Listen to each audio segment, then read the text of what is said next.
Hello दोस्तों, तो आज के इस वीडियो में हम बहुपदों के भाग को करना सीखने वाले हैं। उसके लिए यहाँ पर एक सवाल दिया गया है, आप देख पा रहे हो। सवाल में दिया गया है कि हमें भाग करना है x² प्लस 3x प्लस 2 को x प्लस 1 से। भाग कैसे करेंगे? भाग करने के लिए सबसे पहले हमें एक बात को समझना होगा, इस सवाल में भाज्य कौन सा है और भाजक कौन सा है। देखो x प्लस 1 को हम भाजक कहेंगे, क्या कहेंगे ना, हम इसे कहेंगे भाजक। मैं यहां पर लिख देता हूं, सबसे पहला सवाल है इसीलिए, ठीक है। इसे हम कहेंगे भाजक और ये जो दिया गया है ना, इसे हम कहेंगे भाज्य। अब इन दोनों शब्दों का प्रयोग हम बार बार करने वाले हैं। अब देखो यहां पर इस भाज्य में सबसे बड़ा टर्म कौन सा है? सबसे बड़ा टर्म है x²। और इस भाजक में सबसे बड़ा टर्म कौन सा है? भाजक में सबसे बड़ा टर्म है x। तो हम इस भाजक में ऐसा क्या गुणा करें ताकि इस भाजक का भी बड़ा टर्म x² हो जाए? बताओ क्या गुणा करें? अगर हम इस भाजक में x गुणा करते हैं, मान लो कि मैंने x को यहां पर लिखा, ठीक है। x को अगर आप इस भाजक में गुणा करोगे तो क्या होगा? x into x, x²। और यहां पर भी बड़ा टर्म x² है, इसीलिए हम यहां पर x लिखेंगे। यानी कि जिसे भी हमें गुणा करना होगा ना, उसे हमें यहां पर लिखना है। अब गुणा करो x इंटू x, ये हो जाएगा x², ठीक है। प्लस है तो हमने यहां पर प्लस दिया, फिर x इंटू 1 क्या होगा? x होगा, ठीक है। ये गुणा हो चुका है तो हमने उसे नीचे लिखा।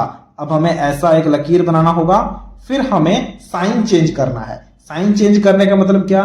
देखो x² के आगे में कुछ नहीं है, मतलब क्या है? प्लस है, तो क्योंकि प्लस है तो साइन चेंज होकर माइनस हो जाएगा। x के आगे में प्लस है तो ये साइन चेंज होकर माइनस हो जाएगा, ठीक है। अब आप इन्हें जोड़ करो, देखो x² माइनस x², ये आपस में कट जाएंगे। फिर देखो 3x, ये minus x, 3x minus x क्या होगा? 2x होगा। 3 से अगर आप 1 माइनस करोगे तो 2 ना होगा, तो 2 हमने यहां पर लिखा। फिर देखो प्लस है तो प्लस को नीचे उतारते हैं, 2 है तो 2 को नीचे उतारते हैं, ठीक है। ये बात आप समझ पा रहे हो। अब यहां पर देखो, अब यहां पर सबसे बड़ा टर्म कौन सा है? वो है 2x। तो अब बताओ इस भाजक में हम ऐसा क्या गुणा करें ताकि इसका भी बड़ा टर्म 2x हो जाए? अगर हम इस भाजक में 2 गुणा करेंगे तो क्या इसका बड़ा टर्म 2x होगा? बिल्कुल होगा। तो हम यहां पर प्लस लिखेंगे, फिर हम यहां पर 2 लिखेंगे, क्योंकि सिर्फ 2 लिख रहे हैं, यानी कि 2 के आगे में प्लस होता है, इसलिए हमने यहां पर प्लस लिखा। तो 2 को इसके साथ गुणा करो, 2 इंटू x क्या होगा? 2x, ठीक है। फिर देखो प्लस है तो हम प्लस देंगे, फिर यहां पर 2 इंटू 1 क्या होगा? 2। क्या ये बात हम समझ पा रहे हैं? बिल्कुल समझ पा रहे हैं। अब फिर से हमें ऐसा लकीर बनाना है, 2x के आगे में कुछ नहीं है, यानी कि प्लस है, साइन चेंज करके माइनस हो जाएगा। 2 के आगे में प्लस है, साइन चेंज करो, माइनस हो जाएगा। अब 2x माइनस 2x कट जाएगा, 2 माइनस 2 कट जाएगा, बचेगा क्या? बचेगा 0। यानी कि इसका भाग हमने कर दिया है। जब हमने भाग किया है तो भागफल क्या है बताओ? भागफल आ चुका है हमारे पास में यहां पर, वो हम यहां पर लिखेंगे भागफल बराबर x प्लस 2। तो हम यहां पर लिखेंगे x प्लस 2, ठीक है। भागशेष क्या आ चुका है? यानी कि शेषफल, शेषफल आ चुका है 0। तो हम यहां पर लिखेंगे शेषफल आ चुका है 0। तो हमने लिखा शेषफल बराबर 0। तो ये हो गया सबसे पहले सवाल का आंसर। अब यहां पर दूसरे सवाल को जरा ध्यान से देखो। अब यहां पर बताओ भाजक कौन सा है? ये है भाजक। मैं यहां पर लिख देता हूं ताकि कोई भी कंफ्यूजन ना हो, ठीक है। ये हमारा है भाजक, ठीक है। ये क्या है? ये हमारा है भाज्य। अब बताओ भाज्य में सबसे बड़ा टर्म कौन सा है? सबसे बड़ा टर्म है x³, ठीक है। और भाजक में सबसे बड़ा टर्म है x। तो यहां पर हम क्या गुणा करें ताकि इसका भी बड़ा टर्म x³ हो जाए? अगर हम इस x के साथ में x² से गुणा करेंगे तो क्या इसका बड़ा टर्म x³ होगा? बिल्कुल होगा, क्योंकि देखो x² इंटू x, ये हो जाएगा x³। प्लस है तो हम यहां पर प्लस लिखेंगे। फिर देखो x² इंटू 2, वो क्या होता है? वो होता है 2x²। तो हमने यहां पर 2x² लिखा। उसके बाद हमें कुछ इस प्रकार का बड़ा सा लाइन बनाना है। फिर देखो x³ के आगे कुछ नहीं है, यानी कि प्लस है, प्लस होगा तो साइन चेंज होकर माइनस हो जाएगा। यहां पर भी प्लस है, साइन चेंज होकर माइनस हो जाएगा, ठीक है। अब देखो x³ माइनस x³ कट गया, ठीक है। फिर देखो 7x² माइनस 2x², तो क्या होगा? 7 से अगर 2 जाएगा तो आएगा हमारे पास में 5। x² भी है तो x² को भी हमें लिखना होगा। फिर देखो यहां पर प्लस है, प्लस नीचे आ गया। यहां पर 12x है, 12x नीचे आ जाएगा। फिर प्लस है, प्लस नीचे आ गया। 4 है तो 4 भी नीचे आ जाएगा। ठीक है, अब यहां पर देखो जो बचा हुआ हमारा भाज्य था वहां पर सबसे बड़ा टर्म है 5x²। तो अब हम यहां पर क्या गुणा करेंगे बताओ? क्या अब अगर हम यहां पर प्लस 5x से गुणा करते हैं, देखो 5x इंटू एक्स क्या होगा 5x², तो हमने यहां पर 5x² लिखा, प्लस प्लस तो ये प्लस आ जाएगा। ठीक है, 5x इंटू 2 क्या होगा 10x, तो हम यहां पर 10x लिखेंगे। क्या बात समझ पा रहे हो? बिल्कुल समझ पा रहे होगे। अब हमें यहां पर बड़ा सा लाइन बनाना है। देखो 5 के आगे कुछ नहीं यानी कि प्लस है तो माइनस आ जाएगा, प्लस है तो माइनस आ जाएगा, 5x² कट गए।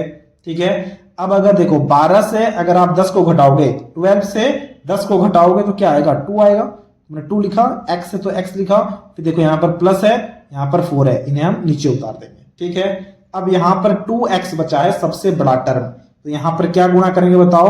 अगर सिर्फ और सिर्फ +2 गुणा कर देंगे तो क्या होगा 2 इंटू एक्स, तो ये हो जाएगा 2x प्लस प्लस, तो ये प्लस 2 इंटू 2 4। अब देखो यहां पर साइन चेंज होकर माइनस होगा, यहां पर साइन चेंज होकर माइनस हो जाएगा, ये आपस में कट गए तो यहां पर शून्य आ चुका है। बात समझ पा रहे हो? यानी कि भागफल क्या बना है हमारा, हम यहां पर लिखेंगे भागफल हमारे पास में आ चुका है x² प्लस 5x प्लस 2, तो हम लिखेंगे x² प्लस 5x प्लस 2, और शेषफल क्या आ चुका है? शेषफल आ चुका है 0, तो हम यहां पर शेषफल लिखेंगे, शेषफल बराबर 0। तो ये आ चुका है हमारा दूसरे सवाल का आंसर। तो इसी प्रकार से यहां पर तीसरा सवाल दिया गया है, जरा ध्यान से देखना। और ये जो तीसरा सवाल है ये बहुत ही ज्यादा इंपॉर्टेंट सवाल है, क्योंकि अगर आप इसे बनाना सीख गए तब आप बहुपद के सारे भागों को करना सीख जाओगे। देखो तीसरा सवाल में दिया गया है x प्लस 1 भाजक है, x² माइनस 3x माइनस 4 भाज्य है। ठीक है, अब बताओ इस भाजक में हम क्या गुणा करेंगे ताकि ये हमारे पास में इसका जो बड़ा टर्म है वो आ जाए। अगर हम यहां पर x से गुणा करते हैं, देखो x गुणा x तो क्या होगा, x गुणा x हो जाएगा x², x गुणा प्लस 1 तो ये हो जाएगा हमारे पास में प्लस x। क्या ये बात हम समझ पा रहे हैं? बिल्कुल समझ पा रहे हैं। चलो लकीर बनाते हैं। ठीक है, फिर देखो यहां पर माइनस, यहां पर माइनस, ये दोनों आपस में कट गए। ठीक है, अब यहां पर देखो माइनस 3x है और यहां पर माइनस x हो गया, तो क्या होगा बताओ? यहां पर दिया गया है माइनस 3x और माइनस x, तो ये हो जाएगा माइनस 4x। हमें इसको जरा ध्यान से देखना है, ये हो जाएगा माइनस 4x। ठीक है, माइनस है माइनस लिखेंगे, 4 है 4 लिखेंगे। अब बताओ अब हम यहां पर इस भाजक में क्या गुणा करेंगे ताकि इसका जो पहला टर्म है बड़ा टर्म वो माइनस 4x आ जाए। देखो बड़ा टर्म x ऑलरेडी है, इसलिए हमें इसे गुणा करना होगा माइनस 4 के साथ, तो माइनस 4 इंटू एक्स ये हो जाएगा माइनस 4x। ठीक है, माइनस 4 इंटू प्लस 1 ये हो जाएगा माइनस 4। अब आप इसे साइन चेंज करो तो माइनस हो जाएगा प्लस, माइनस हो जाएगा plus, minus 4x plus 4x cancel out, minus 4 plus 4 cancel out, तो ये हो गया 0। बात समझ पा रहे हो? अब बताओ इसका भागफल क्या होगा? इसका भागफल हम यहां पर लिखेंगे, तो हमने यहां पर लिखा भागफल आ चुका है x माइनस 4, और शेषफल क्या आ चुका है? तो हम यहां पर लिखेंगे शेषफल, तो हमने यहां पर लिखा शेषफल आ चुका है 0। तो ये हो गया है तीसरे सवाल का आंसर। और इसी प्रकार से हमें बहुपदों के भाग को करना होता है। ये था आज का वीडियो जहां हमने बहुपदों के भाग को करना काफी आसानी से सीख लिया है। अगर आपको ये वीडियो अच्छा लगा है तो इस वीडियो को एक लाइक जरूर कर देना, और कुछ इसी प्रकार के वीडियोस को देखने के लिए आप हमारे चैनल को भी सब्सक्राइब कर सकते हो।